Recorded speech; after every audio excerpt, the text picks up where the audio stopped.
Hi, my name is Hillary Bretzman, and this is my weekly report for corporate sustainability case studies.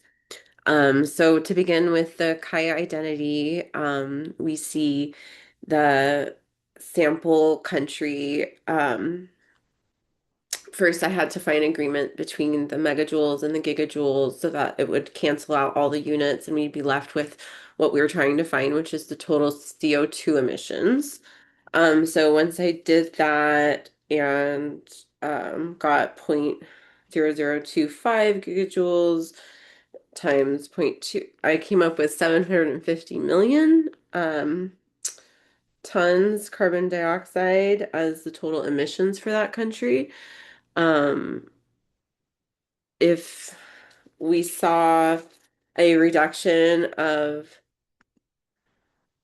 um 10% in the energy intensity and 15% in the carbon intensity.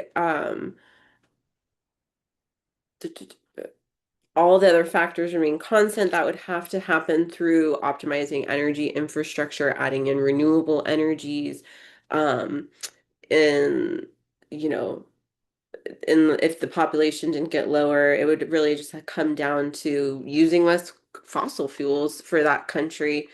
Um, and that would have um, those would combine to lower the overall greenhouse gas emissions for the country as a function of that formula. So, um, yeah, just seeing that as the GDP goes up, as the affluence of countries goes up, so do their carbon dioxide emissions.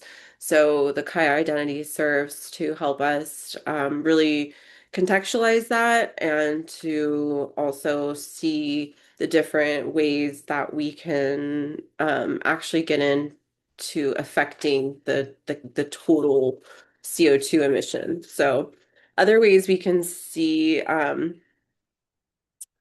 uh, quantifiable, interact with these big global problems, climate change, is to look at offsets and RECs or renewable energy certificates.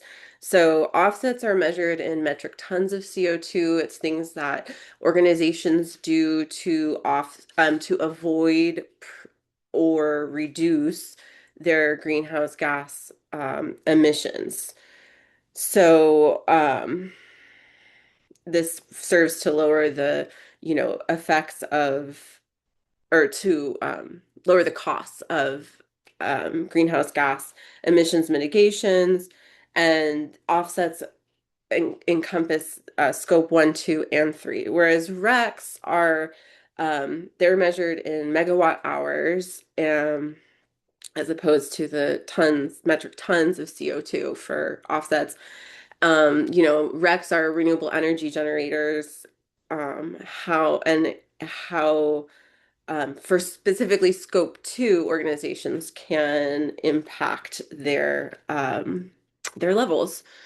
So what we what we hear coming from Schindler again is just a deeper questioning of the philosophy underpinning these um, largely agreed upon standards to aspire to, and that trading in offsets or RECs, it's not necessarily the most impactful thing that the company could be doing to immediately lower, by we could see other more impactful methods being like retrofitting infrastructure or just optimizing their functions. So we do, when we look to Tesla and Air New Zealand, see some interesting trends. I mean, Tesla is really rising out. It's risen out of the crowd of companies to be a sustainability leader.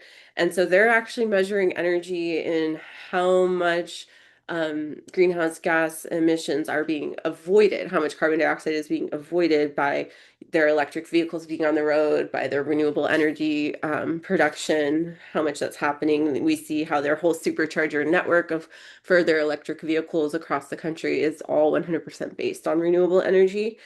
Um, and the Air New Zealand has a quite different challenge because their entire company is based on the consumption of fossil fuels. So while their sustainability report shows that they are trying to like reduce the number of disposables and divert stuff from their waste stream, ultimately it comes down to the fuel efficiency of their fleet. And if they're not having fuel efficiency, they're not going to be able to meet those goals, which it seems like they've actually given up on. And so one of the main programs, it seems for them, which I think rightly so, is an advocacy for the development and deployment of the kind of enhancements of technology that we need to be seeing to meet those goals, the advancements in terms of innovation. And I think an interesting piece there that I drew out of the sustainability report is that 51% of the company is publicly owned by the government of New Zealand. So it seems like there should be, some government sponsored incentives for those kinds of, a genius think tank to optimize like fuel efficiency within the existing fleet. Maybe there's just, yeah, untapped genius within the